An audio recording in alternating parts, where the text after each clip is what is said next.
দাঁড়া বলছি দাঁড়া, আমরা তো ডিপার্টমেন্টের লোক। আরে স্যার দেখেন না, ডিপার্টমেন্টের লোক বলে আমার চেয়ে চুরি করে নিয়ে গেল। আরে এটা তো ফেক আইডি কার্ড, তাড়াতাড়ি ওদের ধরার ব্যবস্থা করো। আরে এখান দিয়ে তো মার চেলেও চলে গেল, এদের গাড়ির লাইসেন্স কি ছিল? আরে ভাই আজকে তো আমরা অল্পের জন্য বেঁচে গেলাম। আরে তাতে কি হয়েছে, আমি তো পুলিশের গলা চেন চুরি করে নিয়ে এসেছি। এই আপেল গুলো আবার কে চুরি মারছে? আরে রাজু ভালো করে মার, একটাও যেন পালাতে না পারে। আরে এটা কি হলো, আমার চেন আর জামা কোথায় চলে গেল? এই চুরের বাচ্চা চোর, দাঁড়া বলছি, তোরে ধরতে পারলে কবর আছে। ওরে বাপরে ফেসে গেলাম, সামনে তো পুলিশ। এবার চল আমার সাথে, তাড়াতাড়ি করে গলার চেনটা বের করে দে, নাইলে তোর কবর আছে। আরে স্যার আমি তো দেখেছি গলার চেনটা কোথায় লুকিয়ে রেখেছে, এই লুঙ্গির নিচে লুকিয়ে রেখেছে।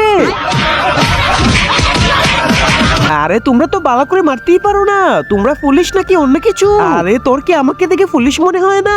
আরে মনে হবে না কেন, তোমরা দুজন মিলে চুরকে ধরতে অনেক কষ্ট হবে, তাই আরো পুলিশকে আমি খবর দিয়েছি। ওরে বাপরে কি বললে তুই? ওরে ভাই পুলিশ আসতেছে, তাড়াতাড়ি চল এখান থেকে।